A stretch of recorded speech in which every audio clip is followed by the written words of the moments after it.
Hi, this is Yuki again. I'm reading about the kidnapping of Cleo Smith.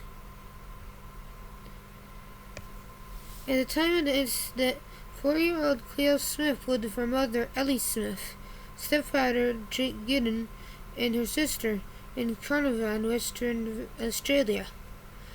At approximately 6:30 p.m. on 15 October 2021,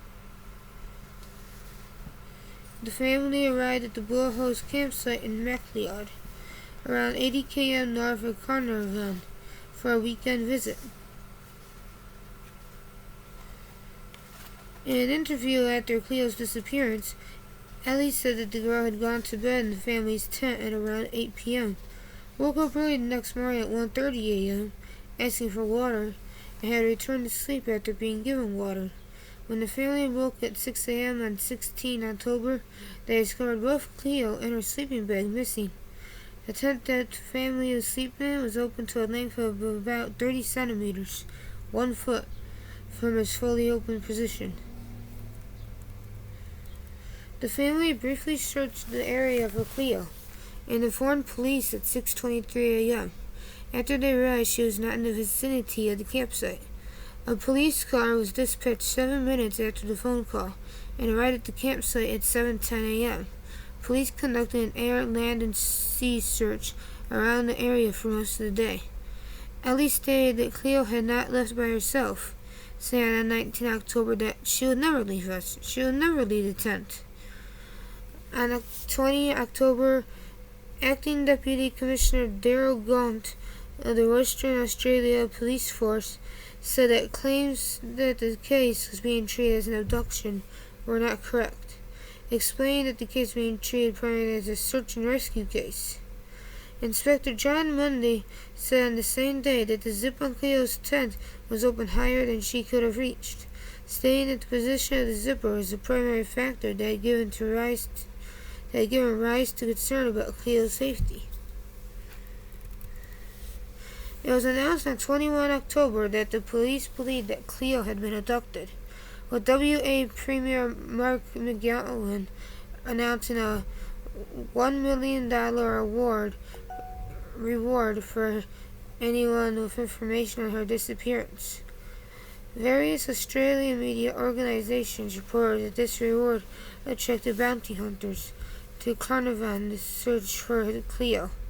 While police did not rule out the possibility that Cleo could have been taken out of WA to another state, Police Commissioner Chris Dawson noted that strict border controls had been put in place in WA and other states due to the pandemic would make undetected travel out of the state difficult. On 3 November 2021, Cleo was found by police alive and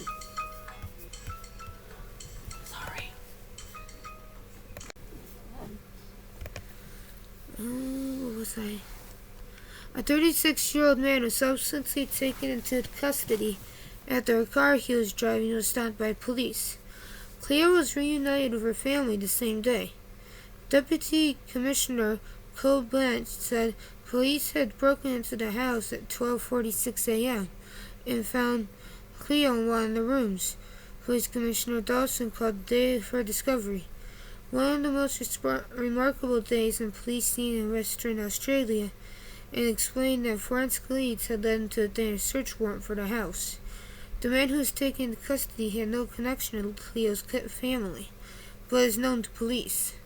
The man suspected of the crime was described by his neighbors as very quiet and an oddball, but had not been under suspicious by them.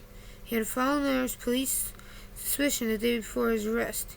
His alleged crime was described by Police Superintendent Rod Wild as opportunistic. The discovery was attributed by the police to a key clue of a car spotted driving from the campsite in the early hours of 16 October, with the police having made a public plea for further information about it on 25 October. According to Blanche, police work utilizing a large amount of information in the case was essential. Cleo's return was met with widespread joy and relief around Australia. Dawson was said to have broken down in tears upon hearing the news. The successful recovery also attracted media interest around the world. According to Zanta Mellet, Associate Professor of Criminology at the University of Newcastle, it was extremely rare to find a child safe after such a lengthy time missing, and the case did not fit the pattern of the majority of child abduction cases. In the aftermath of Cleo's discovery, both ABC News and The Guardian published articles contrasting her case with the coverage and investigation of missing indigenous Australian children. On 4 November 2021, police charged 36-year-old Carnarvon resident Terrence Darrell Kelly with 2 offenses, including 1 count of forcibly taking a child under 16.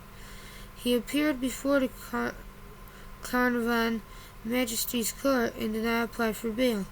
The matter returned to court on 6 December 2021. Kelly was flown to Perth on 5 November 2021 and was transferred to Cochrane Prison. Kelly appeared via video link and pleaded guilty to 1 count of child stealing, but did not enter a plea on a charge of assaulting a public officer. On 3 November, media outlet 7 News named the wrong person as Cleo's alleged abductor, retracting and apologizing later that day. According to NITV News, the person intends to sue 7 News, claiming that their misidentification requires him to undergo medical treatment. In January 2022, it was revealed that Kelly will face additional charges for assaulting a police officer. That's all. Bye.